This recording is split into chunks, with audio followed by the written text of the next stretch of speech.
va rentrer dans le vif du sujet.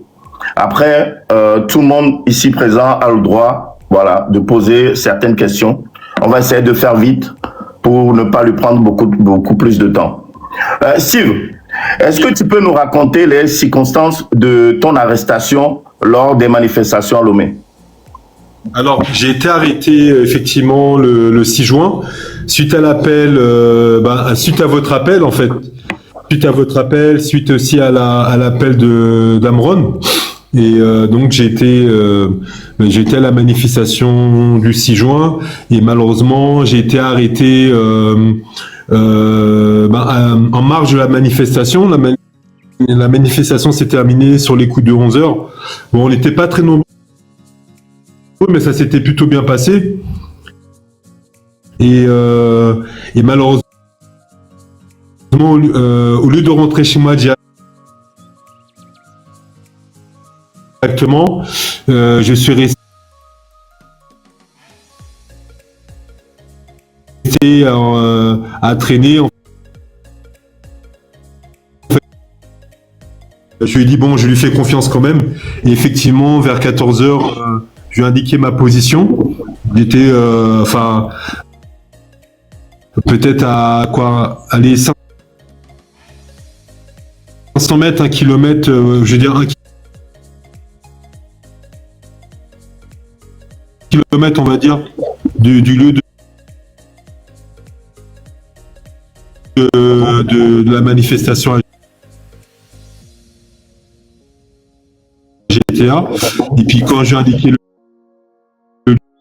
de là où j'étais, ben il y a eu un camion de gendarmerie avec 6 soldats à l'intérieur et un véhicule avec 4 soldats, enfin 4 gendarmes qui m'ont arrêté quoi. Ils m'ont menotté, ils m'ont envoyé au SRIC. Ok, d'accord. Bon, quand ils t'ont envoyé au SRIC, quelles sont les accusations précises? Alors, voilà, qu'est-ce qu'on te reproche réellement? Alors, on m'a reproché d'être le coordinateur du M66 et je confirme que moi je suis un militant. Je me considère comme un allié du M66, mais je suis pas membre du M66. Voilà, et donc ils m'ont accusé d'être un coordinateur en fait du M66 au Togo. Ensuite, j'étais accusé ils m'ont accusé aussi d'être un espion français. Que moi je suis un militant panafricaniste et qui est contre les injustices quoi. Et donc j'ai été accusé par le juge d'instruction de trouble à l'ordre public. Ensuite j'ai été accusé d'organisation de manifestations non autorisées et de diffusion de flyers quoi en quelque sorte. Et le plus grave, j'ai été accusé de complot contre l'État, parce qu'effectivement dans mon téléphone ils avaient trouvé 2 messages que j'avais envoyés à une personne et où je disais qu'on allait purger le gouvernement et faire partir le président, mais bon c'était juste comme un cri de guerre quoi. Et puis j'ai envoyé ça juste à une personne quoi à 2 heures du matin la veille de la manifestation.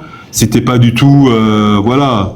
Il y avait le M66, il y avait beaucoup de jeunes qui faisaient des vidéos contre le président. Alors j'ai dit bon, je vais pas tirer sur l'ambulance, donc du coup cette vidéo je l'ai pas publiée et j'ai dit à mon camarade de la supprimer.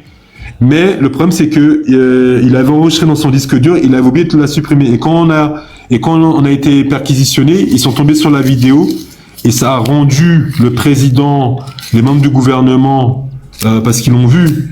Je pense, enfin c'est les informations que j'ai eues, ils l'ont vu ainsi que les conseils, ils étaient furax et du coup ils voulaient que je fasse au moins 5 à 10 ans de prison quoi. Et voilà et donc.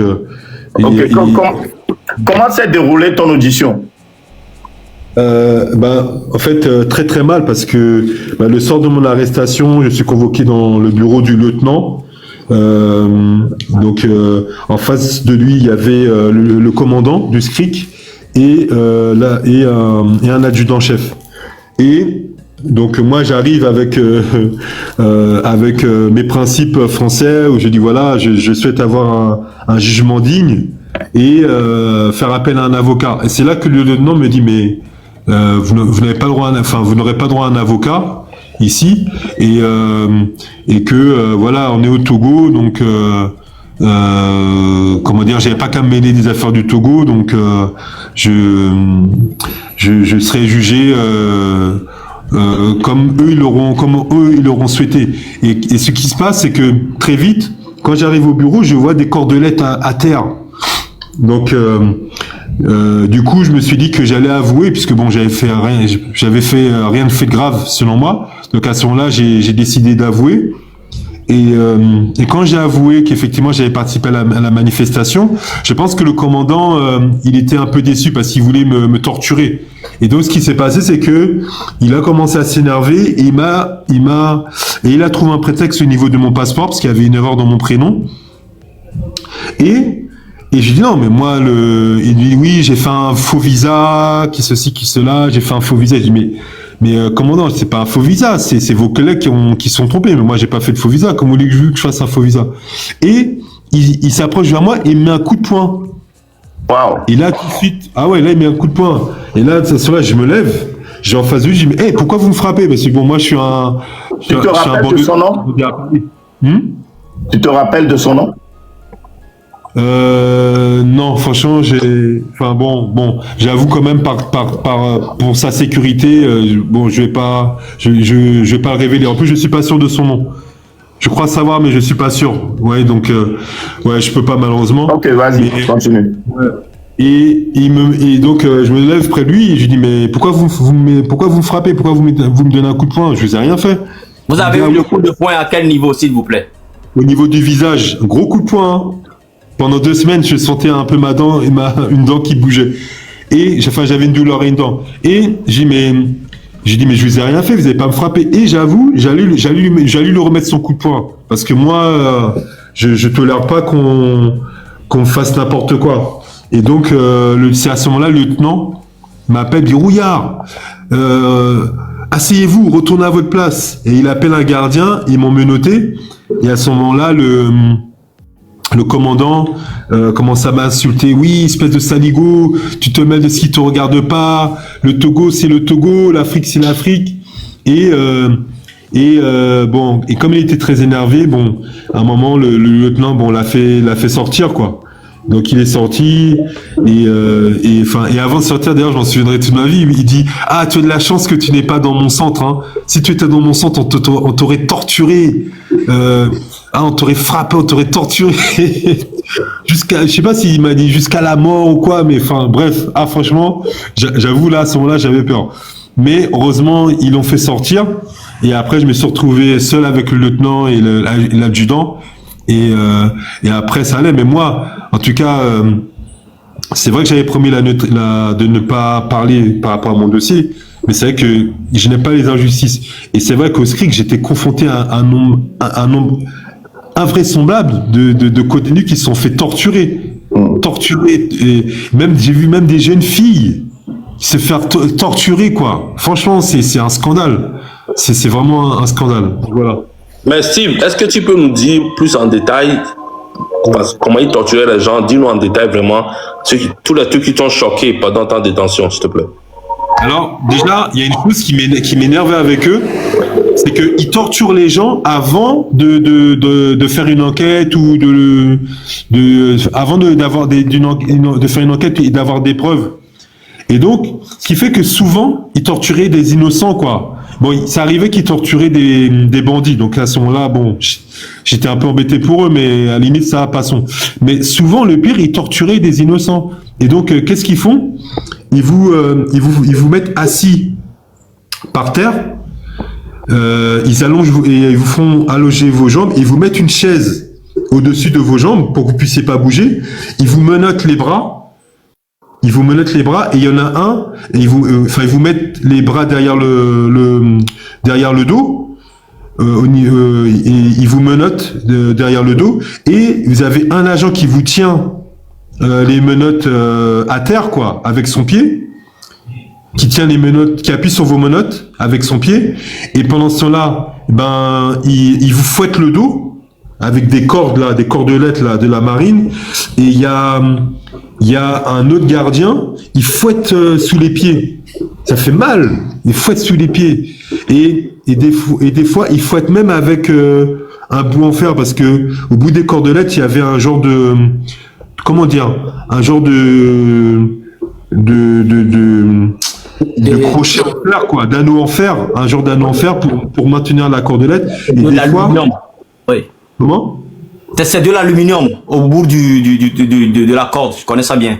Ah, ok, ouais, et il frappe en dessous des pieds avec. Et en même temps, il y en a un qui vous frappe le dos avec une cordelette, et il y en a un autre pendant ce temps-là qui vous met des coups de poing, des gifles, il vous tape sur la tête pour avouer. Et ils font ça, ils peuvent faire ça pendant une demi-heure, 20 minutes. C'est ouais. Et donc moi j'étais scandalisé, quoi. J'étais scandalisé. Et donc voilà, je sais pas si j'ai répondu à votre question, mais attends, ils faisaient ça devant toi? Comment? C'était dans la même cellule ou comment ça se passait? non, à ce moment-là, ils font ça. En fait, si vous voulez, au SRIC, il y a vous avez les cellules qui sont au rez-de-chaussée, et à l'étage, vous avez les bureaux des officiers. Donc, quand vous êtes interrogé, ils vous font monter au premier étage, et ils vous torturent dans leur bureau, quoi. Ah ouais, ils vous frappent et tout, c'est horrible. Ils frappent pour que vous êtes monté. Moi, c'est pourquoi, c'est parce que c'est les témoignages des co-détenus, mais moi, j'ai des témoignages, j'en ai au moins une vingtaine, de co-détenus qui se sont fait torturer. Donc voilà, donc moi je l'ai pas subi, mais je vous raconte leurs témoignages, et moi-même le soir où j'étais interrogé, j'entendais des bruits de coups de poing. Avec un détenu qui criait, quoi, qui criait en recevant des coups. Et moi, ce que je reproche, en fait, c'est de torturer avant même d'avoir interrogé. Et vous savez, je vais vous dire quoi? Tellement je suis quelqu'un, j'ai rien contre le pouvoir en place. Je vous donne une exclue. C'était à la fin de ma détention. Il y avait un petit jeune cabière, qui était originaire du village du président. D'accord? Je vous assure, là, je dis la vérité. Et ce jeune-là, d'ailleurs, quand il a été libéré, il a parlé beaucoup de moi à sa famille. C'est peut-être à cause de ça aussi que j'ai été libéré. Ce jeune-là, je sais pas, c'était un dimanche, et ils l'ont torturé.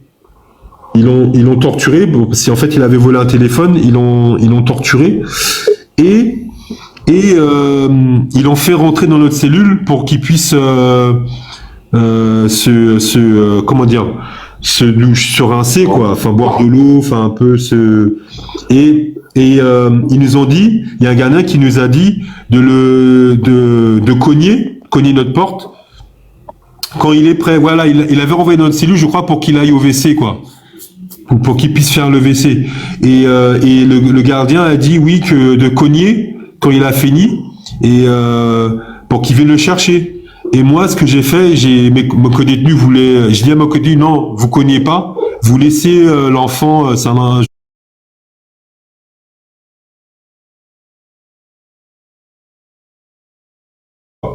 avec les cordelettes. Ah non, franchement, voilà. Ok, Steve, dis-nous réellement, quel a été le déroulement de la procédure judiciaire? En fait, 4 jours après mon arrestation, le jour de mon arrestation... Ton arrestation, ça a été musclé?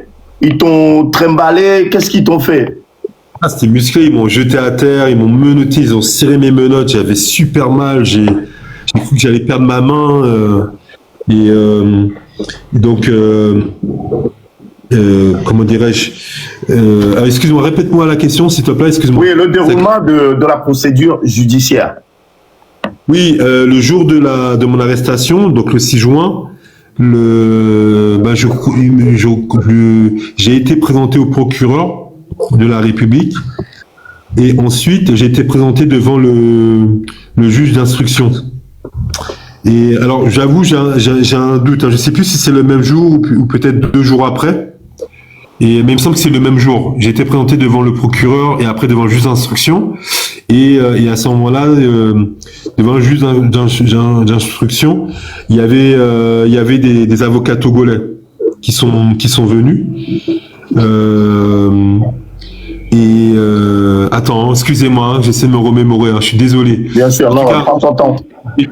J'ai été présenté en tout cas à un procureur, ça c'est sûr. J'ai été présenté au juge d'instruction. Alors je sais pas si c'est le même jour, mais peut-être 2-3 jours après, j'ai été présenté au juge d'instruction et c'est là que j'ai fait connaissance de 4 avocats togolais qui sont autodésignés pour me défendre.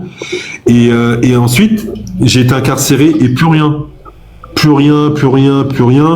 Et c'est à partir du mois de juillet que j'ai compris qu'en fait mon dossier il serait pas traité comme un dossier normal, que il serait traité directement par le président de la République, parce que je sentais bien que c'était pas une procédure normale. C'est moi-même qui suis, en fait moi je suis expert comptable, donc je connais un petit peu le droit, donc j'ai tout de suite compris que la procédure n'était pas, je faisais pas d'une procédure normale. Donc en fait moi j'ai été retenu par le président du Togo comme 90% des détenus du SCRIC en fait. Okay. On fait pas l'objet d'une procédure normale. Tout ce qui concerne djihadisme, politique et même je crois tout ce qui est sexe et tout ça, sexe et tout ça, c'est géré directement par et tout ce qui est litige dans l'entourage entre les membres ou les familles de l'entourage du président sont incarcérés au SCRIC et supervisés directement par le président du Togo. Bon, Steve, j'ai une question pour toi. Donc ça veut dire que au SCRIC, tu as vu plein de gens qui sont venus pour des motifs même de problèmes autour de la famille du président qui étaient là. Bien sûr, j'ai même fait connaissance du fils d'un général du temps du président Yadema. J'étais même dans la cellule alors je sais pas si c'est son cousin ou son neveu, mais ça devait être un cousin du président. J'ai partagé la cellule avec un cousin du président du Togo. Franchement, j'ai croisé au moins 2 ou 3 personnes qui étaient de l'entourage. Est-ce qu'il t'a expliqué pourquoi ils étaient là? C'était quoi le problème? Il y en a un, c'était par rapport à un problème de port d'armes. Le cousin, mais il était un petit peu déréglé, hein. Il avait des problèmes psychiatriques, quoi. Donc, okay. Et puis l'autre, c'était un problème de succession, c'est-à-dire que si vous voulez, les autres frères et sœurs accusaient le détenu d'avoir détourné l'argent, quoi. Et en fait, c'était les enfants des descendants d'un grand général du président du Togo, à l'époque des Yadema. Et en fait, voilà, c'était par rapport à un litige lié à la succession entre les enfants, quoi. Okay. Parce qu'ils étaient trop... Maintenant, dans la cellule, vous étiez combien, à peu près? Ça variait, mais en moyenne, on était entre 8 et 20 détenus. Alors, j'ai fait une première cellule de juin à août, qui était la cellule 1, où en moyenne, on était entre 6 et 8. Et après, à partir de septembre, j'ai été transféré à la cellule 2, où en moyenne, on était entre 8 et ça peut monter jusqu'à 20. Hein. Je crois entre 8 et 20, je crois, hein, voire 17. Ça variait en fonction des semaines ou en fonction des jours. Mais c'est vrai que les conditions étaient très difficiles parce que il n'y avait pas de ventilateur, il n'y avait pas de télé, on dormait à même le sol, on mangeait que 2 fois par jour, midi et soir. On n'avait que 5 minutes pour manger, des fois que 2 minutes pour manger. Les douches étaient bouchées, donc on devait vider l'eau dans les toilettes. Moi, j'ai attrapé des infections. J'ai attrapé des infections au niveau des parties génitales, entre les jambes, même dans l'anus, quoi. On a attrapé des plaies parce que maintenant on essaie de nettoyer, mais c'est pas aux normes, quoi. Si vous voulez, les cellules ne sont pas adaptées pour accueillir des gens tout simplement. Des êtres humains, quoi. Des êtres humains pour c'est adapté pour 48 heures, 72 heures, mais c'est pas adapté pour accueillir des personnes pour 15 mois, 13 mois, 7 mois. Voilà. Steve, justement, en parlant de ça, est-ce que tu as fait connaissance d'un prisonnier politique au nom de Jean-Paul Omolo? Oui, bien sûr, il était en face de ma cellule. Et bon, il faisait en sorte soigneusement qu'on puisse pas se croiser, mais donc on se croisait le soir quand moi je dînais et lui il rentrait dans sa cellule. Et je tiens vraiment à vous dire que c'est vraiment un vrai combattant parce que il est très courageux. Ça va faire là, il attaque sa 5e année d'enfermement au SCRIC. Sa femme vient matin, midi et soir, 7 jours sur 7. Vraiment. Et il a une femme formidable, lui il est courageux, il m'a donné plein de conseils, c'est grâce à lui que j'ai pu sortir, parce que si vous voulez, je pense que leur stratégie c'était de faire en sorte que je reste plus longtemps, quoi. Et donc à chaque fois il me donnait des conseils pour ne pas m'énerver. Quand à un moment j'avais perdu jusqu'à 40 kilos, il m'a conseillé de manger, enfin me donner plein de conseils. C'est vraiment un homme extraordinaire. Et je lui ai dit, enfin moi en tout cas je m'étais dit que le jour où je sortirais, je ferais tout pour le faire libérer. Et ça c'est pourquoi effectivement bon j'avais signé un accord de trêve avec le président du Togo. Enfin, mon père, entre guillemets, avait signé un accord de trêve avec le président du Togo pour que je sois libéré. Mais j'avoue, j'ai décidé de sortir de cette trêve tant que tous les détenus politiques ne seront pas libérés, quoi. Et notamment Jean-Paul Oumoulou, qui est vraiment, encore une fois, un vrai combattant, un vrai frère. Et si vous pouviez aider sa femme, parce que vraiment, c'est très très dur. Elle est très courageuse et voilà, quoi. Ouais. Est-ce qu'il était bien portant? Il était dans quel état? Pas trop, il prend plein de médicaments. Moi, je voyais, il boitait. Franchement, malheureusement, nous, on se disait que c'est un gars, quand il va sortir, il va pas vivre longtemps, quoi. Wow. Parce que, ouais, il est pas bien, quoi. Il est pas bien et je trouve que c'est totalement injuste.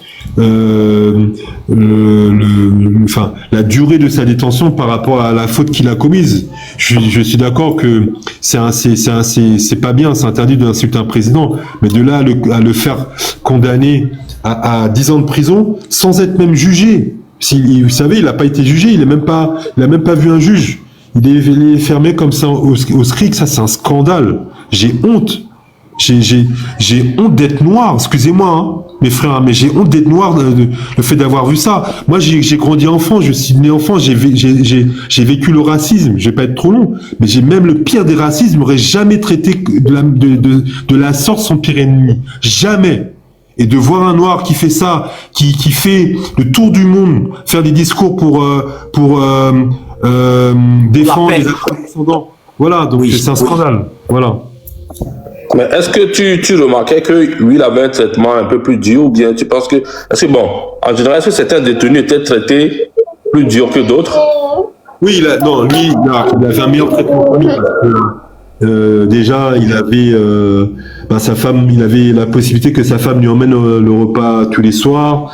Il mangeait devant sa femme, il l'autorisait à manger devant sa femme le midi. Le soir, il avait la possibilité de manger dans sa cellule. Nous on mangeait, on devait manger dans un couloir sur un banc. Et on avait à peine 5 minutes pour manger. Bon, lui, quand même, il pouvait manger. Il pouvait prendre son temps pour manger. Il pouvait rester plus longtemps. Enfin, on lui laissait plus de temps au niveau du repas. Mais je pense aussi je crois qu'il a une natte aussi dans sa cellule. Mais voilà. Mais autrement, il pouvait pas sortir comme nous.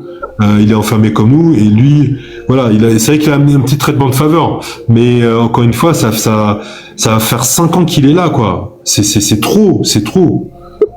Il a la barbe rasée, il a les cheveux rasés ou pas? Non, il a une grosse barbe. Il est méconnaissable. Hein, il a une grosse barbe avec beaucoup de cheveux. Il est grisonnant, cheveux grisonnants, barbe grisonnante. Ouais, mais on voit ça fait 5 ans qu'il s'est pas rasé. Presque 5 ans. Ah, ok, bah c'est peut-être pour ça. Hein. Il a une grosse barbe. Je me demandais comment il faisait. Il a une grosse barbe et tout, donc voilà. Quand tu toques un micro. Et Steve, Oui.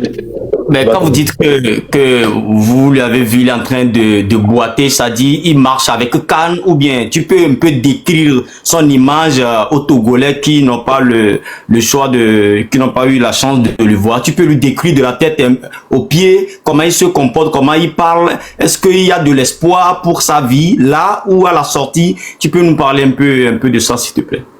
Non, il a beaucoup d'espoir, il est très positif, il discute avec les gardiens, il discute avec les officiers, il a toujours une touche d'humour et comment dire, oui, il boite un petit peu quoi, il boite un petit peu, il a un petit bide, un petit ventre, il a un peu comment dirais-je, il est un peu grassouillet quoi. Mais non, il a pas de canne quand même. Mais il boite, ouais. On voit qu'il boite un peu. Mais voilà. Et moi, je le voyais avec ces tonnes de médicaments, ça me rendait très triste, très triste. Il prend beaucoup de médicaments. Alors, je sais pas quelle maladie il a, peut-être quoi. Mais je sais qu'il prenait beaucoup de médicaments. Mais en tout cas, il reste toujours positif. Toujours, c'est ça qui, et il m'a beaucoup, encore une fois, il m'a beaucoup aidé à tenir. C'est quelqu'un de très courageux. Et vraiment, si je peux, ce que je vous demanderais, c'est de ne pas lâcher. Et si vous pouviez aider sa femme, parce que vraiment, enfin, à titre personnel, hein, je dirais, parce que vraiment, elle le mérite. Et c'est un véritable combattant. Mais je sais pas si j'ai répondu à ta question. Oui, c'est bon. Je voulais aussi, Toby, si tu me le permets, s'il te plaît. Il y a des historiens, il y a les journalistes qui sont en train de nous suivre ce soir. Je voulais revenir un peu en arrière, s'il te plaît, Steve. Quand vous avez parlé du côté de la torture des jeunes filles entre 18 ans et 19 ans. Vous savez, quand on parle de mot torture, c'est les actions qui se trouvent dans ce mot qui forment le mot torture. Je voulais savoir exactement qu'est-ce qu'ils faisaient aux filles de 18 ans et 19 ans comme torture. Qu'est-ce qu'ils font exactement envers leur corps, s'il te plaît? Je vous explique le contexte. En fait, moi, j'avoue, même moi, si c'était ma fille, hein, j'aurais donné une calotte. Enfin, j'aurais secoué, j'avoue. Pourquoi? Parce qu'en fait, c'est deux jeunes filles, deux jeunes adultes de 18 et 19 ans, des belles filles, hein, elles sortaient avec deux garçons, un garçon de 27 ans, un garçon de 25 ans, qui faisait, qu'on appelle ça, qui était fétichisme, quoi. Qui faisait fétichisme, c'est-à-dire ces gars-là, ils promettent qu'ils vont multiplier l'argent et ils se font payer pour ça. Et donc, ils étaient au SRIC parce qu'ils étaient accusés d'escroquerie, quoi. Et donc, à la fin, les gars, ont été libérés et tout ça. Enfin, les gars, on savait qu'ils allaient être libérés. Enfin, on était le dimanche, hein. On savait qu'ils allaient être libérés. Et on apprend que le dimanche soir, hein, c'est le dimanche soir, on apprend que les gars, les gardiens ont torturé les filles. Mais quand je dis torturé, c'est-à-dire avec les cordelettes, ils ont fouetté le dos des filles, mais fouetté vraiment, hein. Fouetté pas, elles avaient des marques dans le dos. Non, muté. Pour moi, c'est de la torture parce que ils ont fouetté le dos des filles, des hommes, hein, des gars costauds. C'est pas des femmes en plus, hein. Des hommes, hein, qui ont fouetté le dos des filles. Alors encore une fois, si c'est ma fille, j'aurais puni, hein. Je l'aurais secoué quand même. Mais pas de là à fouetter le dos des femmes, quoi. Et elles avaient des marques dans le dos. Et donc moi qui suis français, quand je vois la France qui fait tout un speech pour les violences faites aux femmes, les féminicides, et que je vois que la France soutient ce pays-là, mais j'ai honte. Je le dis. Ils ont qu'à venir m'arrêter, faire un contrôle fiscal. J'ai honte d'être français. Quand je vois ça, j'ai honte. J'ai honte. Et je me suis promis que j'allais révéler ça. Je vous avoue que quand j'étais massif, j'ai dit non, je vais pas le dire et tout. Mais là, j'ai dit non, je dis c'est parce que je veux pas que ça recommence, ça arrive encore. Donc, pour moi, c'est de la torture parce qu'il fouettait le dos des filles. Il frappait fort. Ok, bien avant, Steve, on va donner la parole. Oui, après j'ai des questions. Hein. Oui, bien sûr. Je vais te donner la parole. Je t'ai vu. Bien avant qu'on revienne, on va donner la parole à Zaga. Et après, on reviendra sur les démarches faites par ta famille envers le gouvernement français, d'accord, pour obtenir ta libération. Zaga, ta question. Ouais, ma question, en fait, c'est de savoir comment a été négociée ta libération. Ah, très bonne question. En fait, je vais pas être très long, mais je vais synthétiser. Alors, en fait, ce qui se passe, c'est que et c'est l'erreur monumentale du président du Togo. Lui, il pensait que, excusez-moi, c'est pas pour être arrogant, mais il pensait que j'étais le petit Togolais Langla comme ça, qu'on arrête, qu'on va torturer et qu'on va enfermer et que il y aura pas de répercussions pour lui, quoi. Et donc, qu'est-ce qui s'est passé, c'est que déjà, le premier à croire en ma culpabilité, c'était le ministre de la Justice. Parce que il connaît, je le dis, je m'en fiche, il connaît mon cousin depuis l'âge de 8 ans. Parce qu'il était, à l'époque, il vivait en France, il était éducateur de rue et il connaissait mon cousin Germain, quoi. Depuis l'âge de 8 ans. Donc mon cousin l'a contacté dès le mois d'août, il lui a envoyé un message sur Facebook, il lui a demandé de faire en sorte de me libérer. Donc du coup, il a été le premier à croire ma culpabilité, à mon innocence. Et donc voilà, et donc pour en arriver là, en octobre, il est monté à Paris. Et donc il avait pu négocier auprès du gouvernement togolais et du président ma libération. Mais en fait, en toute transparence, mais c'est pas lui, c'est pas de sa faute. C'était dans le cadre des négociations qu'il avait obtenu, c'est l'accord qu'il avait obtenu du régime togolais. Tu parles d'Adjourouvi, on est d'accord? Ouais, voilà. Il faut que tu précises. C'est le ministre de la Justice. Et donc, il a demandé à son homologue que je sois libéré en échange de votre extradition à vous, 8 membres à vous les membres du M66. Qui, par exemple, le nom, s'il te plaît? C'est-à-dire, non, je sais pas. On m'a dit, moi, c'est l'information que j'ai, c'est que ça concernait 8 membres du M66. C'est sûr qu'il y avait Zanga dedans. Après, les autres, je sais pas. Je connais pas vos noms. Moi, c'est ce que j'ai dit à mon avocat. Moi, je vous connais pas. Moi, je suis que sur TikTok.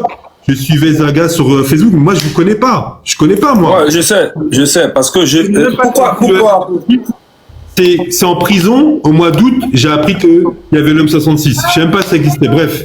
Et donc, mais bien évidemment, la France a refusé parce qu'on peut pas extrader un étranger qui a l'asile politique et qui n'a pas commis de délit. C'est pas possible. Donc, ça a été rejeté. Donc, il retourne au Togo.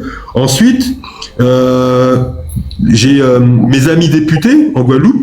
J'ai des amis qui sont députés en Guadeloupe. Et puis avec la pression, tout ça, j'ai des amis députés qui ont mis pression sur le président Macron pour convoquer le président du Togo. Et bref, en tout cas, Macron, jusqu'à maintenant, il n'était pas, il n'était pas rentré dans le dossier, mais il est rentré dans le dossier. Et le 30 octobre, il a convoqué le président du Togo. Et donc, ce qui s'est passé, c'est que le président du Togo a demandé en échange de ma libération immédiate je sais pas si c'est un don ou la vente d'armes, donc des missiles, des armes donc il avait invoqué que c'était pour lutter contre le djihadisme et pour la sécurité intérieure. Et Macron lui a dit OK, il n'y a pas de souci. Donc il n'y a pas de souci pour la livraison des armes. Et après il a demandé aussi mon échange contre Zaga, l'artiste Zaga Bongo, c'est ça? Et donc Macron a dit c'est pas possible parce que moi je suis président de la France, mais moi j'ai pas la main sur la justice et en plus de ça il n'a pas commis de délit, donc on peut pas l'extrader, quoi. Et du coup le président du Togo s'est fâché, ils sont fâchés, ça s'est super mal passé et tout ça. Et au dernier moment, même le président du Togo, apparemment, il a même quitté la table, il est parti, et c'est le président du Français qui l'a rejoint, qui l'a rattrapé, il a dit écoutez, on garde le contact, on essaie de voir ce qu'on peut faire. Et c'est à ce moment-là que quand mon père a vu que même le président français arrive pas à faire entendre raison le président du Togo, mon père a dit bon bah il va rentrer directement en négociation avec le président du Togo. Et en fait, ce qui s'est passé, c'est que donc mon père donc mon père, en fait, ce qui se passe, c'est que le monde est petit. Il a su que Claude Issard organisait un grand événement au mois de décembre au Togo. Et donc mon père a contacté Claude Issard. Il a demandé à Claude Issard, je résume, hein, il y a d'autres personnes qui sont intervenues, mais je donne les moments clés, quoi. Et Claude Issard a dit ok. Et il faut savoir que Claude Issard, en fait, mon père connaît Claude Issard depuis que je suis bébé. Je crois que j'étais même pas né. Ils sont amis, ça fait plus de 40 ans. Parce que mon père, c'était son manager à l'époque quand il était artiste. Parce que Claude Issard a commencé comme artiste. Maintenant, il est journaliste et tout ça, RFI, et il est dans l'événementiel. Et bref, ils sont chacun fait son chemin, mais ils sont amis, quoi, de 40 ans. Et donc, Claude Issard a dit ok, je vais faire en sorte de faire libérer ton fils. Et il faut savoir que Claude Issard, c'est un Guadeloupéen comme moi, quoi. Et donc, Claude Issard, il est conseiller en communication du président du Togo. C'est pas son ami, mais il travaille pour le président du Togo, et c'est lui qui organise les grands événements au Togo. Et notamment, c'est lui qui a organisé le 9e congrès panafricaniste. Et ce qui se passe, c'est que Claude Issard a mis dans la balance qu'il ne présenterait pas l'événement si il n'avait pas la confirmation que je serais libéré au mois de décembre. Et donc finalement, le président, le gouvernement ont accepté de me libérer. Et donc normalement, ça devait se faire le 12 décembre. Après, ça a été repoussé au 25 décembre, et puis finalement, j'ai été libéré au 31 décembre. Et c'est vrai que c'est Claude Issard qui a été la clé entre moi et mon père, puisque en fait, voilà, c'était c'était l'intermédiaire, parce il est très proche des deux personnes. Voilà. Donc c'est comme ça, voilà les conditions qui ont fait que j'ai été libéré.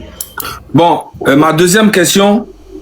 Que de toute façon, les Claudicia et tout ça, tous ces panafricains qui soutiennent Faure Gnassingbé aujourd'hui, pour moi, c'est des faux. Parce que eux, c'est des gens qui m'ont inspiré, en fait, à rentrer dans ces genres de combats, tu vois. Et quand je vois aujourd'hui que eux-mêmes sont en train de soutenir un dictateur, soit disant qu'ils ont besoin du port ou bien nanani nanana, quand je vois Claudicia dire Denoua dit merci aux autorités togolaises, nanani, et j'ai écrit dans son commentaire, je dis si Steve Rouillard avait été arrêté en France et torturé comme ça, il n'allait jamais être comme ça, il allait plutôt crier sur le régime de France et le gouvernement de France, dit que voilà, telle personne est torturée, nanani, et pourquoi de l'autre côté, il dit aux gens de dire merci à Faure Gnassingbé. Comment on peut dire merci à quelqu'un qui a torturé ton frère? C'est que quelqu'un qui arrête Steve Rouillard et qui le prend, qui le torture, qui le malmène. Toi, aujourd'hui, tu demandes aux gens d'aller dire merci aux autorités dictatoriales, de dire merci d'avoir torturé Steve Rouillard, de dire merci d'avoir emprisonné le gars, de dire merci parce que à un moment donné, même la famille de Steve Rouillard, moi personnellement, je ne voulais même plus parler parce que j'entendais tout ce qu'il disait, ouais, M66, nani, j'ai compris que la famille avait peur, ils voulaient juste la libération de Steve Rouillard. Mais moi, je voyais au-delà de ça. Maintenant, il y a une information aussi que les gens disent. Apparemment, quand tu es allé à l'aéroport, c'est ministre de la Justice à Dourouvi qui t'a accompagné à l'aéroport. J'aimerais savoir si c'est vrai. Alors, oui, alors juste une précision, j'ai pas été torturé physiquement, mais j'ai été torturé psychiquement. Oui, mais tout ça c'est la torture, dans la tête, tout ça tu pouvais être touché. J'ai perdu 40 kilos, j'étais dans le coma pendant 15 jours, les 15 premiers jours j'étais dans le coma, j'étais comme un légume, puis j'ai perdu 15 kilos. Bref, oui, et concernant Claudicia, effectivement, on a non, c'est pas Claudicia. Apparemment, j'aurais appris que c'est le ministre de la Justice, M. Adjourouvi, qui t'a accompagné à l'aéroport. J'aimerais juste savoir si c'est vrai.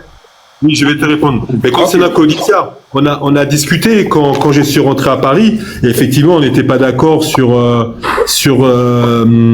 comment dire, on n'était pas d'accord sur le panafricanisme.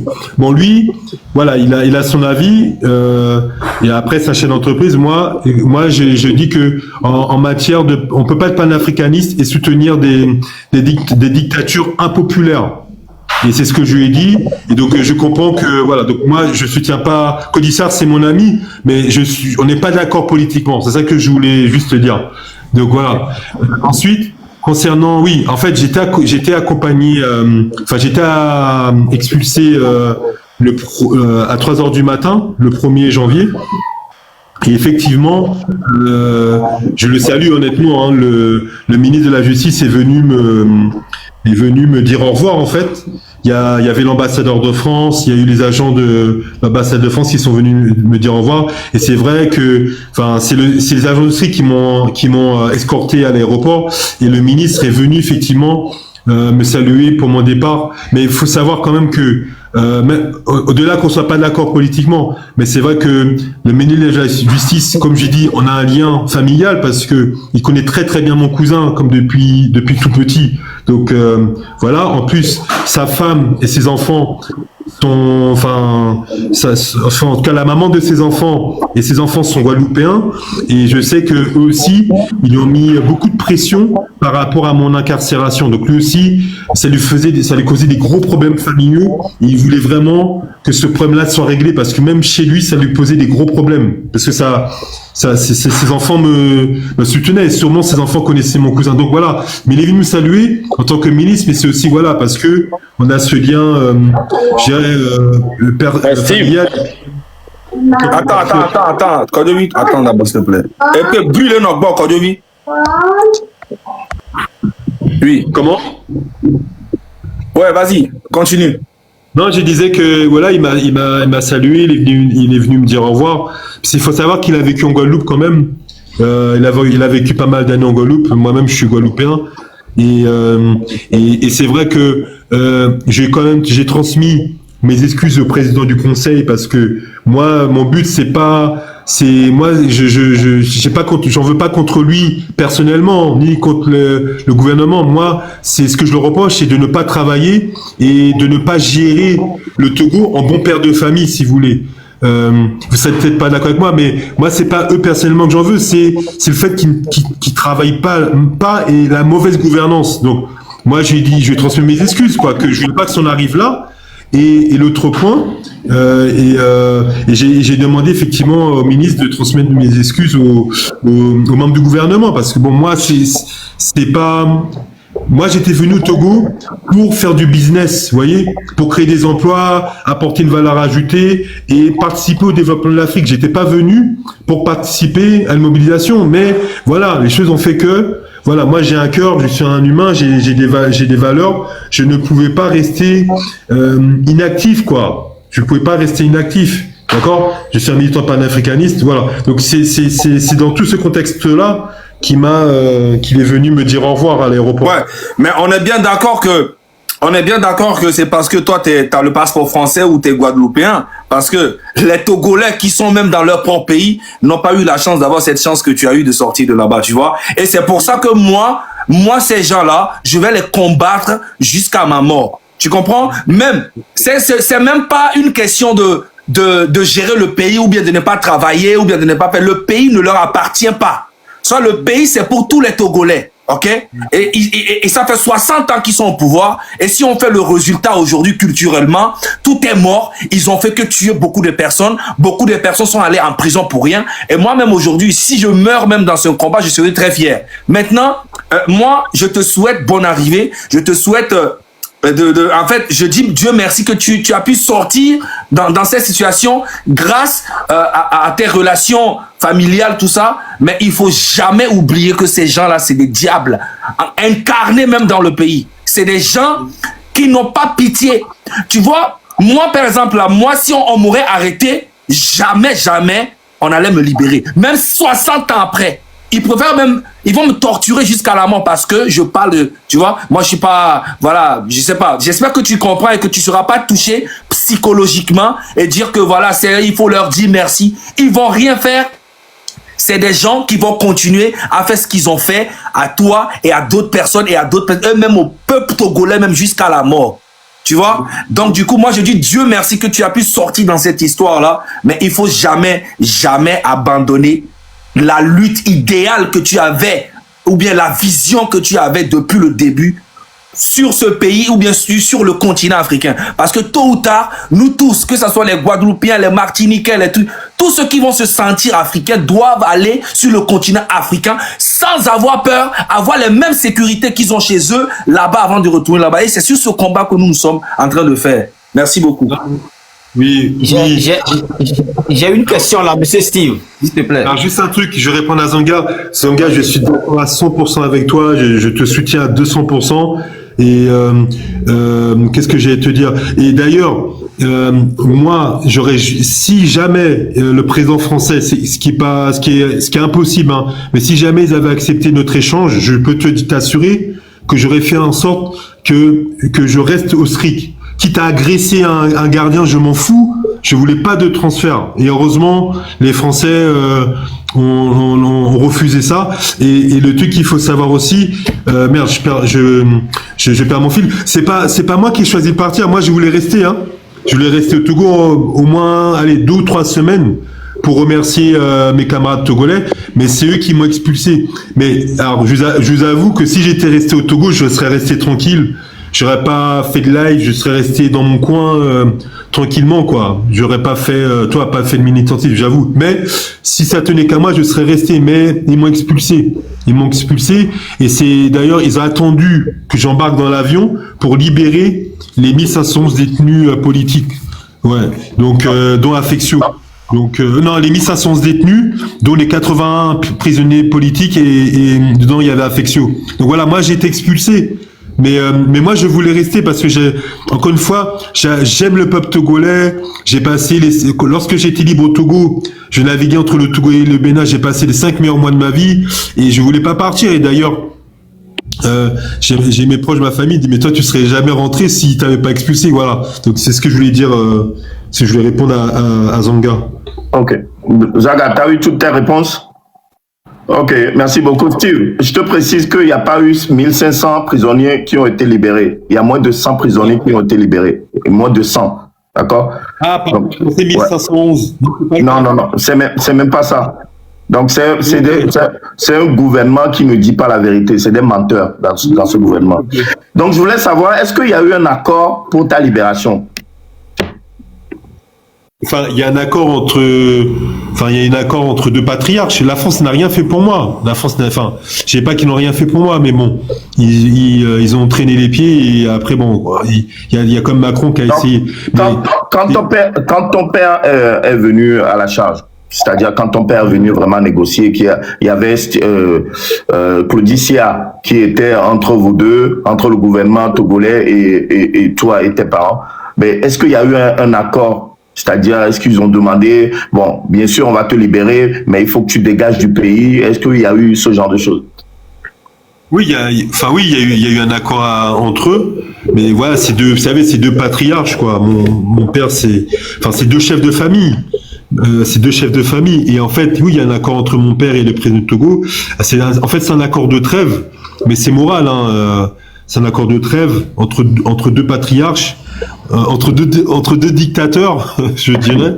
Et en fait, c'est que mon père arrête de faire ses vidéos de mobilisation pour moi et pour les détenus politiques et en contrepartie que je sois libéré. Mais je vous avoue que je suis un peu en conflit avec mon père parce que lui il veut pas que je parle de ce dossier, mais je peux pas abandonner mes camarades tels que Oumoulou. Vous avez Seption Télé, vous avez aussi Presilia, Kebo, vous avez Issa, Sambo Moumouni, Ali Garba, qui sont toujours retenus au SCRIC, Yakabou, qui sont pour la plupart des innocents. Et je me suis promis de tout faire en sorte que ces personnes-là soient libérées pour que je respecte cette trêve. Voilà. Mais oui, il y a un accord moral, quoi, entre mon père et le président du Togo. Voilà, après c'est un accord d'homme, quoi. Tu comprends? Il n'y a pas d'écrit, quoi. Ok.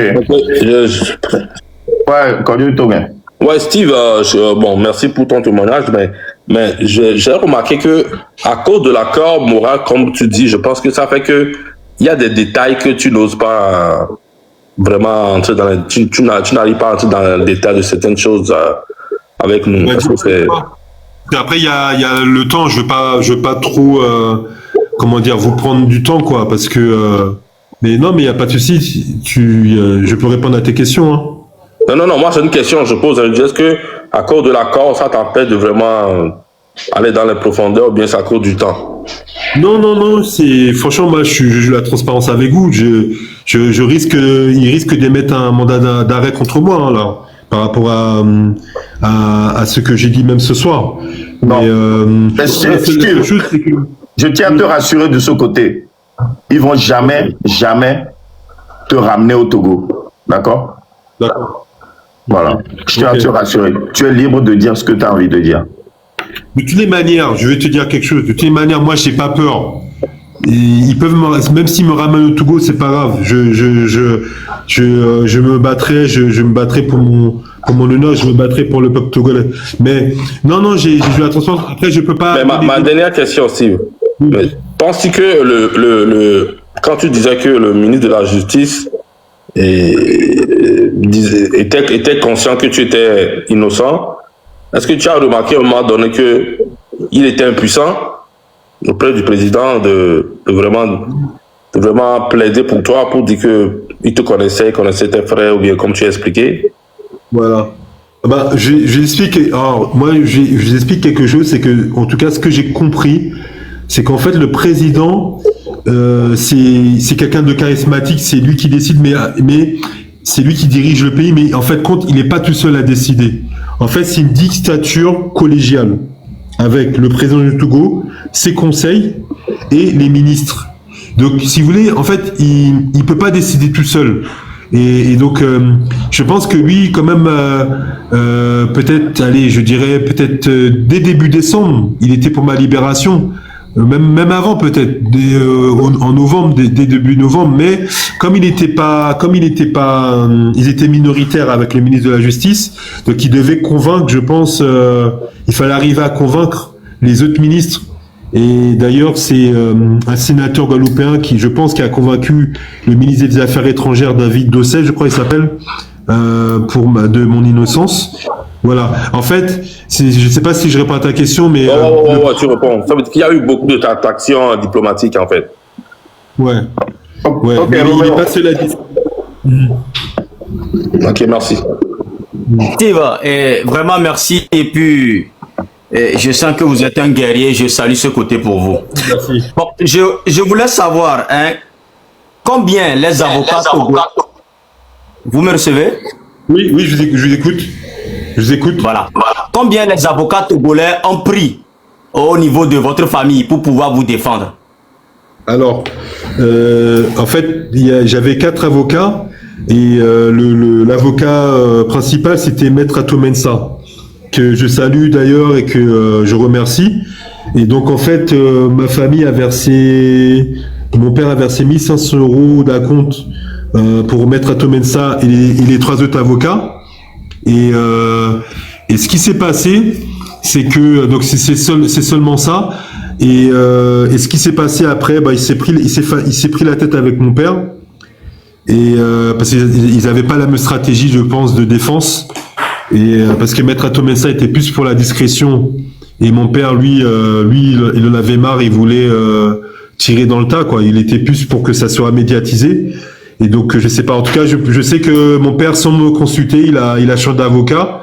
Et ensuite, il a convoqué, il a pris Maître Sosa. Et Sosa, je sais pas combien il a demandé. Franchement, je sais pas combien il a demandé, mais faut compter. Je sais pas combien il a demandé. Peut-être 3000 €, je sais pas. Et après, il y a Maître Charles Naté. Bon, lui, c'est un avocat togolais, guadeloupéen. Et lui, il m'a demandé 5000 €. Donc, justement, je dois le payer là.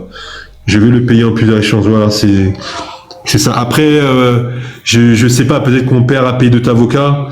Mais maintenant, on évite d'aborder le sujet parce que c'est un sujet, on a tendance à s'engueuler, vous comprenez? Voilà. Ok. D'accord. Je voulais savoir aussi, hein, du moment où ils étaient en négociation d'extrader, n'est-ce pas, notre très cher frère Zaga, au cours du table, tu as parlé, n'est-ce pas, que le président demandait à ce qu'on nous livre des armes du côté de la France.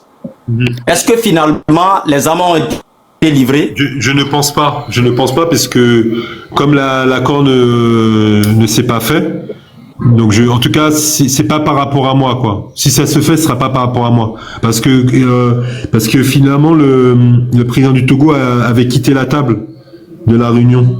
Donc non, et les Français ils sont carrés. Hein. Si il faut un accord signé et tout. Hein.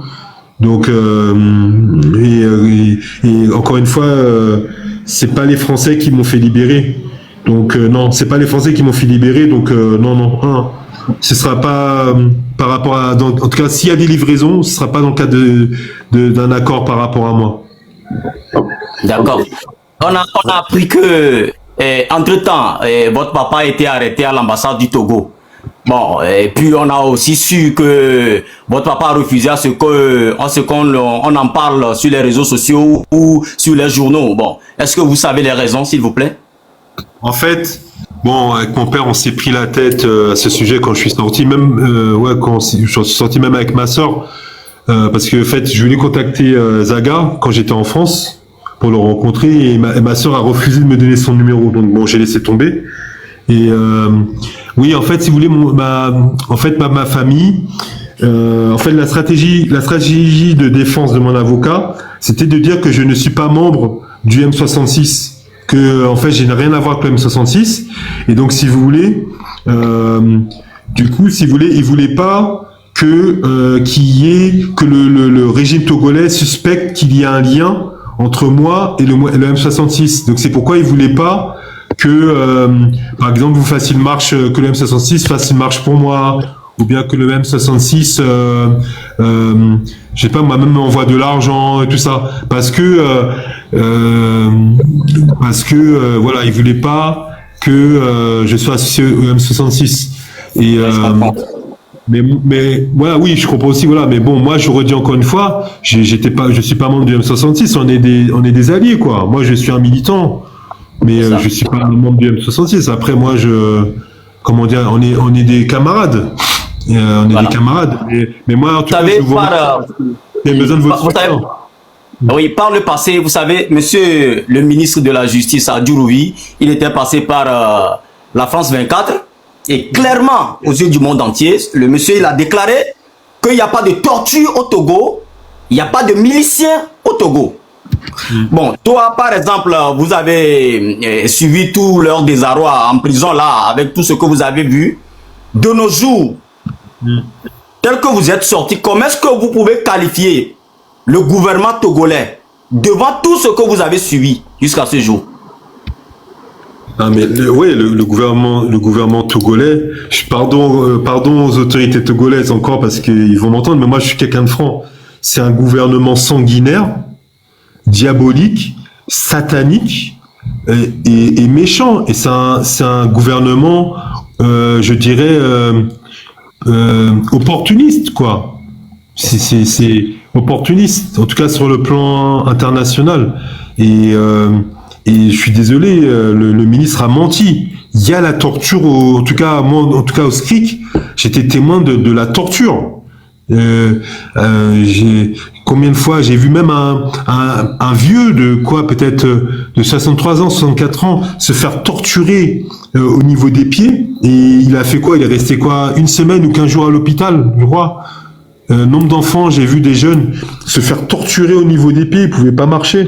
Je vous ai dit, j'ai même sauvé un enfant du village du président. C'est peut-être grâce à lui aussi que j'ai été libéré. Parce que les gens du village du président lui disent non, là c'est trop quand même. Parce que j'ai même sauvé un enfant du président de la torture. Ma dernière question pour te libérer, s'il te plaît. Oui. Aujourd'hui, en tant que Steve, quelles seraient vos conditions pour les conditions sur lesquelles vous pouvez marcher pour retourner au Togo? Sur quelles conditions vous pouvez retourner au Togo, en fait? Voilà ma question.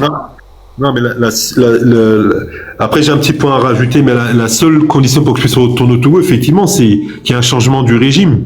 Mais là, si je retourne au Togo ou en Afrique, soit dans le meilleur des cas, je serai emprisonné, soit on va me tuer. Donc je sais que je pourrais plus retourner en Afrique.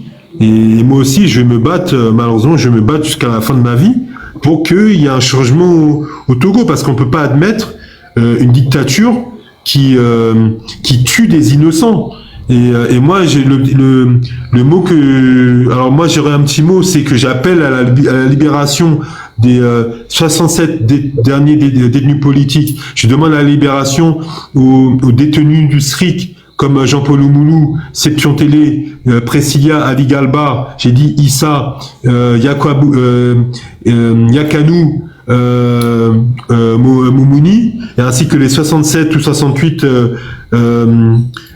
détenus politiques togolais, et j'appelle vraiment au peuple togolais à travailler sur un projet de changement, sur une charte, sur une feuille de route, sur un programme pour un changement, et j'appelle tous les Togolais à l'unité et à se mobiliser, ne jamais lâcher, à se battre. Je sais que c'est pas facile parce que actuellement le président règne de manière hégémonique au Togo, mais je demande au peuple togolais de ne pas lâcher, de se mobiliser. Il faut qu'on soit tous unis pour le changement, quoi, pour que le président quitte le pouvoir avec son gouvernement. Ok, merci beaucoup, Sivouya. Dis-moi. Est-ce qu'on peut avoir une idée du nombre de personnes qui sont en live présentement, s'il te plaît, Zaga? Bon, Steve, moi, dernière question. Attends, quand tu étais là-bas... Kodjo Togan, justement, s'il te plaît. Zaga, on t'entend pas. Dame de Kradinma Sofion, amenez les connectés. Mais attends, il y a un commentaire, mais amenez les connectés présentement. 30 minutes. Ah ouais. Commentaire, mais il y a un faut y a au bureau, fait segodo le port direct. Odola c'est comme benari. Togoari. Et nous collons on a mis la jira Togoro. Ne au pobena et nous collons le joie le Togo à nous n'y aurait bien continuer néné. Voix au latte Joe l'entifa famille. Au latte Joe l'entifa parce que et dikolebi y au lava France les filles. Bena ya on est sorti tout zaga na et ken boye et la vous. Yo be bon ma son yo bidji Joe le table ntia o le bidji baloé. Parce que et du agbele dare nya pataminya. Il y a quelqu'un qui a mis le Togo, que le Togo présent. Amérique peut le cas, mais hypocrite, béni. Amérique peut que le Togo présentement, il y a et doit blé au moins on ne peut pas le doigt mosser. C'est un fait. Pourquoi tu t'énerves en fait? 20 ans au pouvoir, 60 ans au pouvoir, toi et ton papa, on n'a qu'un seul stade. On n'a même pas de palais de la culture. La culture, elle est morte. Au moins, c'est que si tu faisais des choses pour le pays, on peut comprendre que tu t'énerves. Mais tu n'as rien fait. Et puis tu t'énerves. Zéro, nul. Je comprends pas en fait. Il n'y a pas d'hôpitaux, les gens meurent tous les jours au Togo. Et c'est toi qui te joues au Gangamba. Tu viens ici pour dire que non, on doit extrader Zaga avec des armes. C'est comme d'avec Dachuno et Alon Kandava. Bombo Klato. Okay. Merci beaucoup. Ouais, merci beaucoup, Zaga. Kodjo Togan, vas-y sur ta question. Oui, Steve, j'ai une dernière question, puis après ça, on va te laisser parce qu'on a pris beaucoup de ton temps. Je voudrais savoir, quand tu étais au SCRIC, est-ce qu'il y a un membre du gouvernement qui est venu te poser des questions, à part ces commandants et ces lieutenants que tu nous as cités auparavant? Est-ce qu'il y a quelqu'un qui est venu vraiment... Non? Non. Il y a juste à la fin de mon séjour, je crois 2 ou 3 jours avant ma libération, le président du Togo est venu au SCRIC. Mais ils ont fait en sorte qu'on se croise pas. Mais non, j'ai pas été interrogé. Ah ouais, le président même était au SCRIC? Ouais, il est venu au SCRIC, quoi, hein, pour souhaiter les vœux. Ok. Et je ne pas croiser parce que moi, j'aurais dit les 4 vérités, je m'en fous, j'aurais dit les 4 vérités. Ils ont fait en sorte qu'on se croise pas. Mais de ce truc que je voulais dire, c'est que moi, tous les camarades qui vivent dans les pays de l'AES et qui sont originaires des pays de l'AES, moi je voulais leur dire que le président du Togo, en fait, il joue une posture. C'est une posture qu'il joue face à l'AES. Il soutient pas l'AES parce que moi, j'avais des informations que J'ai pas bien Damiba, entendu là-bas, s'il te plaît. J'ai pas bien entendu, s'il te plaît. j'ai dit aux ressortissants des pays de l'AES, Oui. je leur dis que le président du Togo n'est pas un allié de l'AES, c'est une position de posture. Parce que moi, quand j'étais au Togo, et c'est pour ça aussi j'ai participé à la mobilisation du 6 juin, j'avais les informations que Damiba préparait un coup d'État contre le président Ibrahim Traoré. Et c'est pour ça aussi que j'ai participé à la manifestation. Et malheureusement, je me suis fait arrêter, mais j'avais cette information qui faisait des allers-retours entre Lomé et le nord du Togo. Et le président du Togo ne pouvait pas ne pas être au courant qu'il préparait des attentats. Et Damiba, moi je suis persuadé qu'il était soutenu par la France pour la préparation de ces attentats. C'est pour ça que d'ailleurs quand j'étais enfermé au début, ils ne m'ont pas soutenu parce que ils étaient gênés, quoi. Et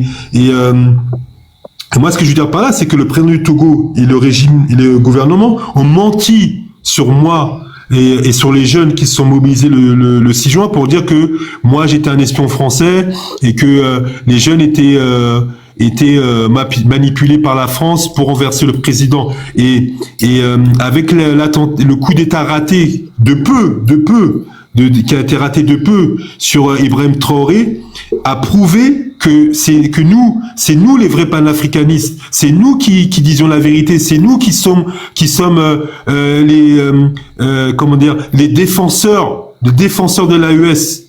Et donc le président du Togo a menti au pays de l'AES, et c'est pourquoi quand ils ont exigé l'extradition de Damiba, le président du Togo ne pouvait pas refuser, parce que comme il leur a déjà menti une fois, là maintenant ils rentrent plus dans leurs mensonges.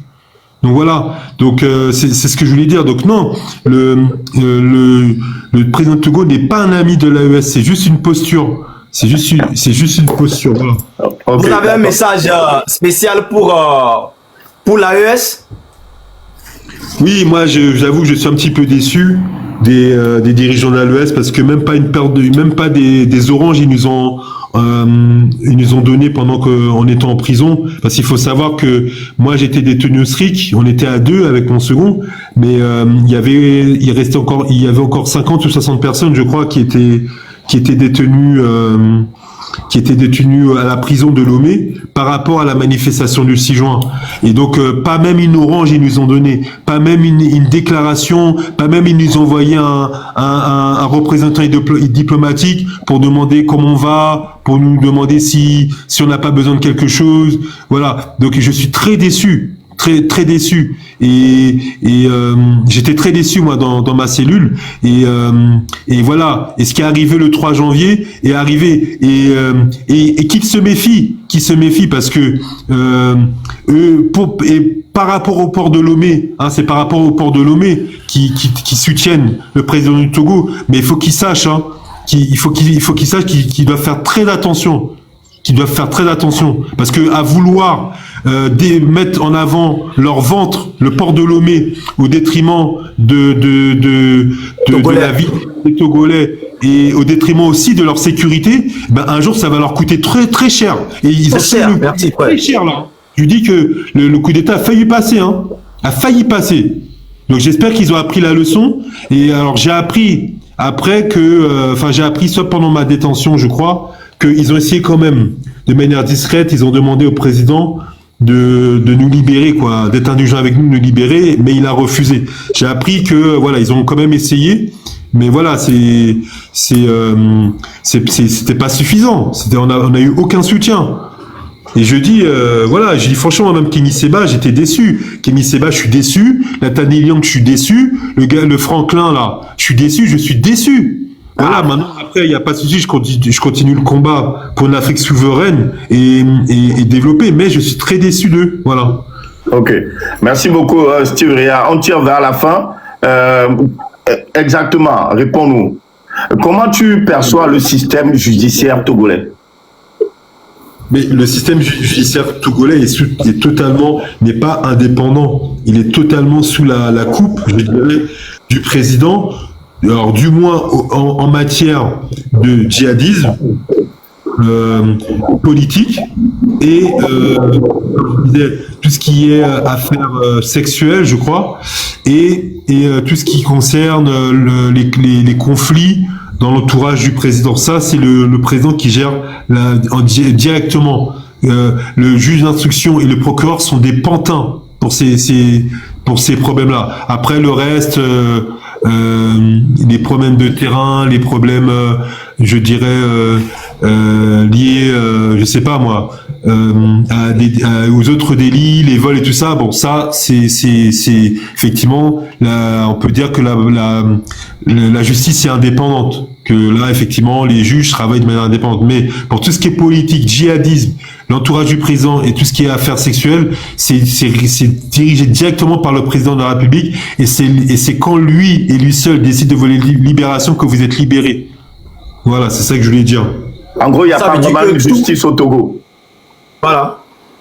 Mais il y a pas de justice, elle est pas indépendante. Moi, le juge d'instruction, je suis désolé, c'est un pantin. Moi, en tout cas, le juge d'instruction, je suis désolé. C'est un ancien, il est plus âgé que moi, je dois le respect, mais c'est un pantin. Bah, le jour où j'ai été libéré le 31, enfin, le jour où j'ai été convoqué dans son bureau le 31, il m'annonce que je vais être libéré et que, je vais rester, que je vais pouvoir rester au Togo, que, si je vais quitter le Togo, je dois l'annoncer. Et une fois que je suis, qu'on me raccompagne au SRIC, 2 heures après, c'est-à-dire vers 19h, j'apprends que je vais être expulsé. Bon, j'avais déjà les informations de par les agents de l'ambassade de France, donc je m'en doutais un peu.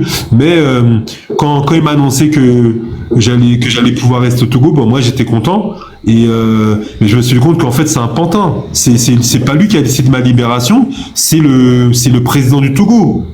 C'est le président du Togo qui a décidé de ma libération. Donc la justice togolaise n'est pas indépendante. Voilà, désolé. Je dis crûment. Bon, peut-être ça va me poser des problèmes, mais moi je dis la vérité. Enfin, moi je dis ce que je pense. Bien sûr. La justice indépendante, c'est pas une justice indépendante, malheureusement. Bon, pour un mot de fin, j'aimerais juste dire quelque chose si vous permettez. Oui.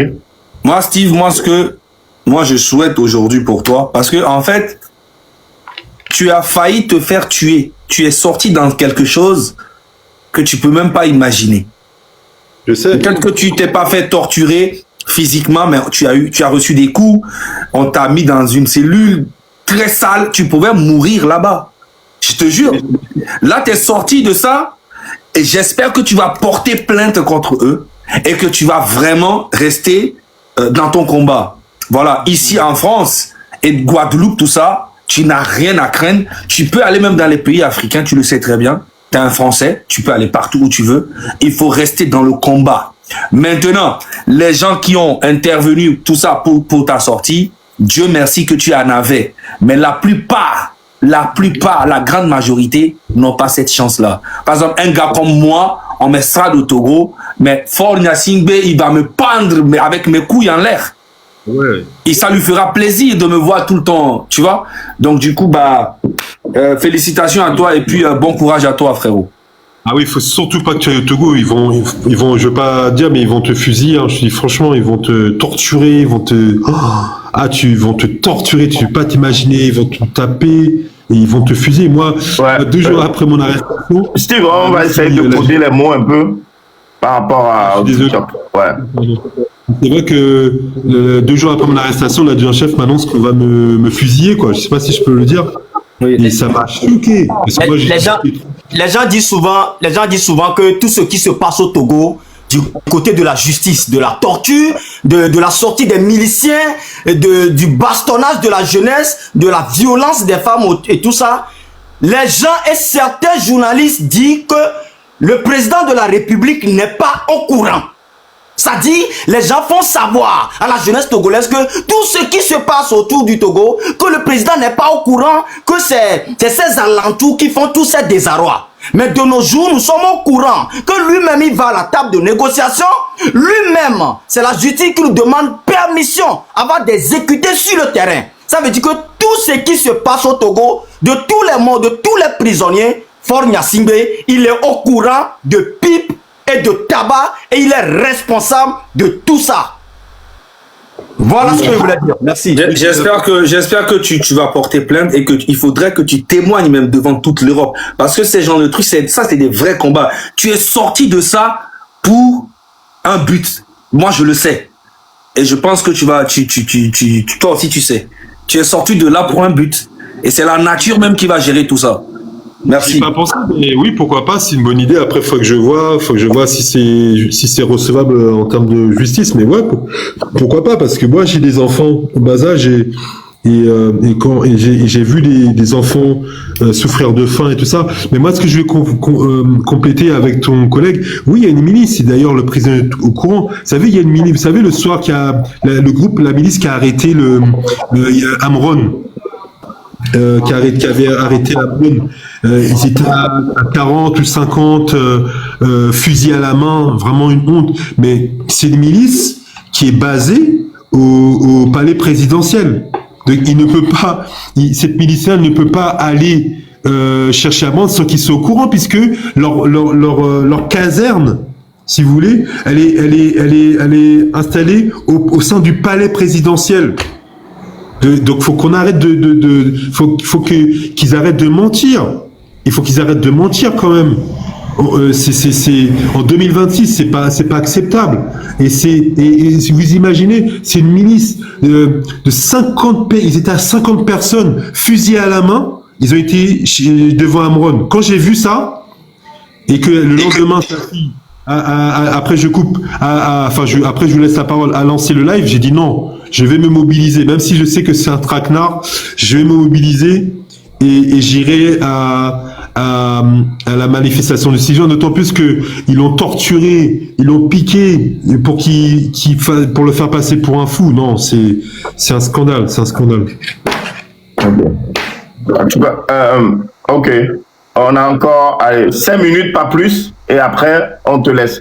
Je voulais savoir, quel message adresses-tu aux autres prisonniers politiques et aux autorités concernées? Non, moi, je demande vraiment aux prisonniers politiques de tenir bon, d'être solidaires. J'appelle le peuple togolais à aider financièrement les détenus politiques. N'hésitez pas à leur envoyer de l'argent pour qu'ils puissent s'acheter à manger, pour qu'ils puissent financer les études de leurs enfants, aider leurs familles. Et j'appelle encore une fois le gouvernement togolais, avant qu'il soit trop tard, avant que on lance une guerre, et avant qu'il soit trop tard, de libérer les détenus politiques, parce que pour le moment, je respecte relativement cette trêve-là. J'ai fait une entorse en participant au live du M66 un peu, on va dire.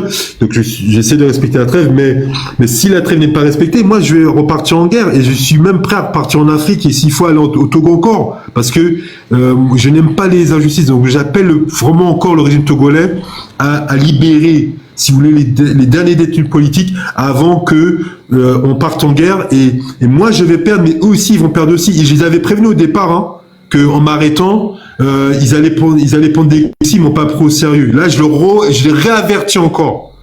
Libérez les derniers détenus politiques, s'il vous plaît.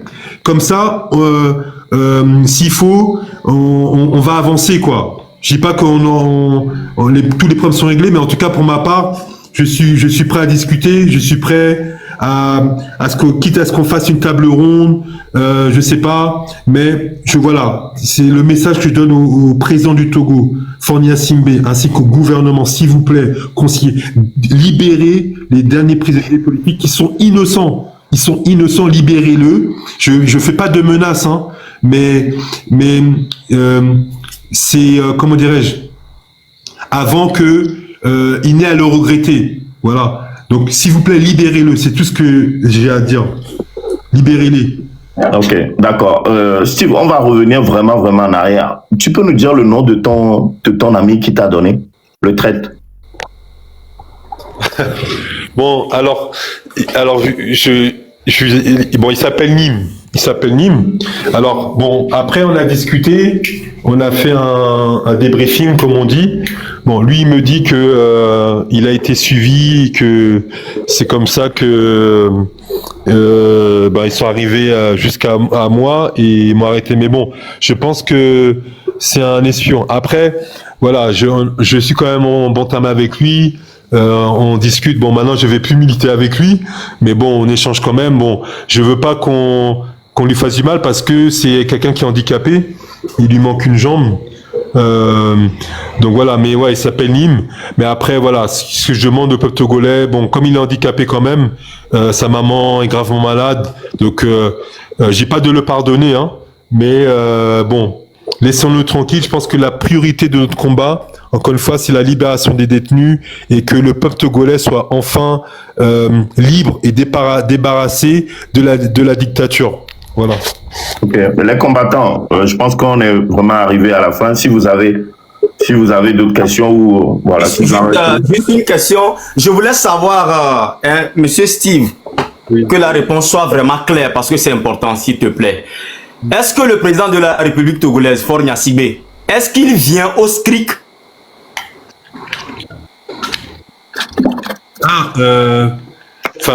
Non, il est juste venu au SCRIC, comme je dis, pour les vœux.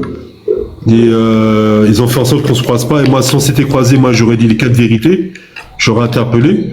Mais non, sinon, en tout cas, durant mon séjour, il n'est jamais venu au SCRIC. Il n'est jamais venu au SCRIC. Mais je sais que le colonel aurait fait directement avec le président, hein, ça c'est clair. Parce que même le juge d'instruction, pour vous dire, ont peur des agents du SCRIC. Hein. C'est...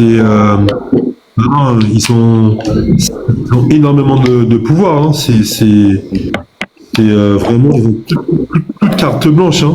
Ils ont zéro limite. Hein. Ils ont énormément de moyens. Hein. De moyens matériels et de moyens financiers, quoi. Et en moyens humains. C'est vraiment un peu le FBI du Togo, quoi, comme on dit. Donc voilà, mais non, je l'ai vu qu'une seule fois. Enfin, j'ai su qu'il est venu qu'une seule fois durant mon séjour. Ok. Bon, merci beaucoup. Et puis, Tawebi, on va laisser Steve Rouya. Comme ça, peut-être que dans d'autres lives, on aura le temps de dire sur les trucs. Mais Steve Rouya, sache que nous, on a toujours été ton soutien. Hein? Ok. Et après, il y a eu des histoires que les gens veulent faire savoir que c'est nous qui avions fait contaminer dans les problèmes et que alors que tu n'avais rien. Moi, j'ai jamais été à contact avec toi. Je te connaissais pas du tout. Donc, tu ne fais pas partie du M66. Tu as soutenu juste le combat du Togo. Donc, merci beaucoup pour ça. Tu es rentré en enfer, hein, mais tu es ressorti encore plus fort. Donc, franchement, courage à toi et puis prends soin de toi. On est ensemble. Roméo, un mot de fin pour Steve. Ah, vraiment, mon frère, vous savez, j'ai écouté ce soir quand tu parlais, je sens l'amour de la race noire en toi. Je sens, n'est-ce pas, l'amour de l'Afrique en toi.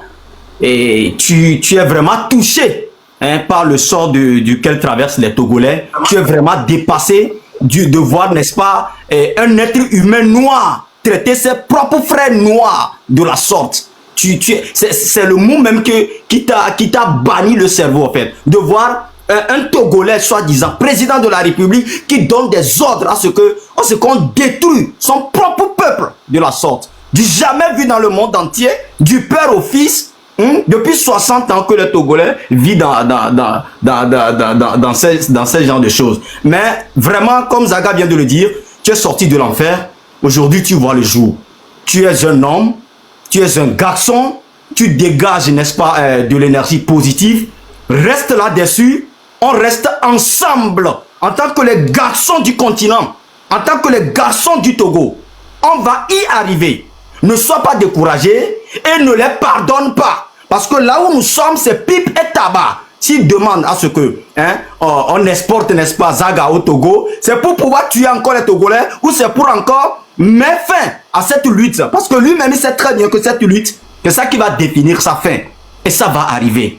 Donc du coup, mon frère Steve, bon courage à toi. N'oublie pas les médicaments, n'oublie pas la prière. Prends soin de toi. Le monde, l'Afrique et le Togo ont besoin de toi, mon frère.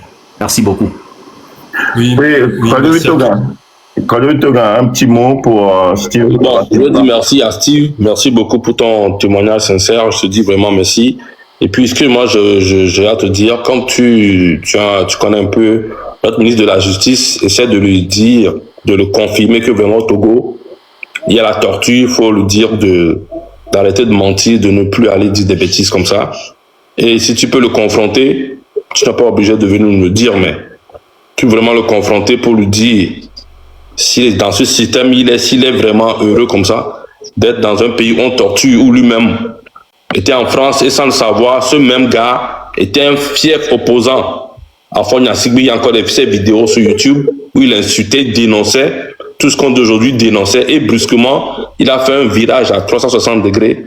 Aujourd'hui, il est là à aider la même personne que lui-même critiquait contre quelques billets de banque pour torturer les Togolais jusqu'à ce que ça tombe sur un proche de lui comme toi. Tu vois? Donc, le monde est petit. Donc, il faut lui dire d'enlever ses pattes dans ce truc. En tout cas, il faut le confronter pour lui dire les vraies vérités comme un garçon, comme tu le dis toujours. Reste toujours droit, ne vends jamais tes bottes et on est ensemble avec toi jusqu'à l'éternité. On va trouver quelque chose au Togo. Merci. En toute transparence, j'ai laissé à mon avocat une liste de détenus du SCRIC et avec les détenus et le nombre de détenus de la prison de Lomé, et j'ai chargé mon avocat, Maître Charles Naté, de remettre ça au ministre de la Justice. Et parce que effectivement, il a fait savoir qu'il n'était pas satisfait, il n'était pas content de mes derniers lives sur TikTok. Mais encore une fois, je lui ai dit que s'ils veulent que moi je m'occupe que de mes affaires en Guadeloupe et non pas des affaires du Togo, qui libèrent les détenus politiques, et je lui ai laissé une liste que j'ai signée et j'ai remis à mon avocat de lui remettre. Donc, je donne l'info et puis voilà. Mais dernier point, vous savez, le 8 décembre, j'étais dans ma cellule, j'ai vu les gendarmes partir avec une mitrailleuse dans un pick-up. Il y avait une mitrailleuse à l'arrière, c'est les mitrailleuses qu'on utilise pour combattre les djihadistes. Ils ont été patrouillés avec ça dans tout Lomé.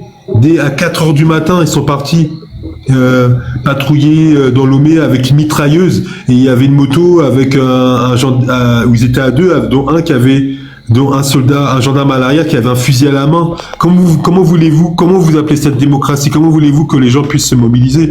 Parce que si un soldat tire sur la population, ben il sera couvert, quoi. Et c'est pour ça qu'il n'y a pas de mobilisation. C'est pas que les gens ne veulent pas, mais c'est qu'ils ont peur. Et ils ont raison d'avoir peur, parce que ils n'hésitent pas à tirer. Moi, je vous avoue que si j'étais resté au Togo, je serais resté neutre, quoi, parce que c'est très très très dangereux.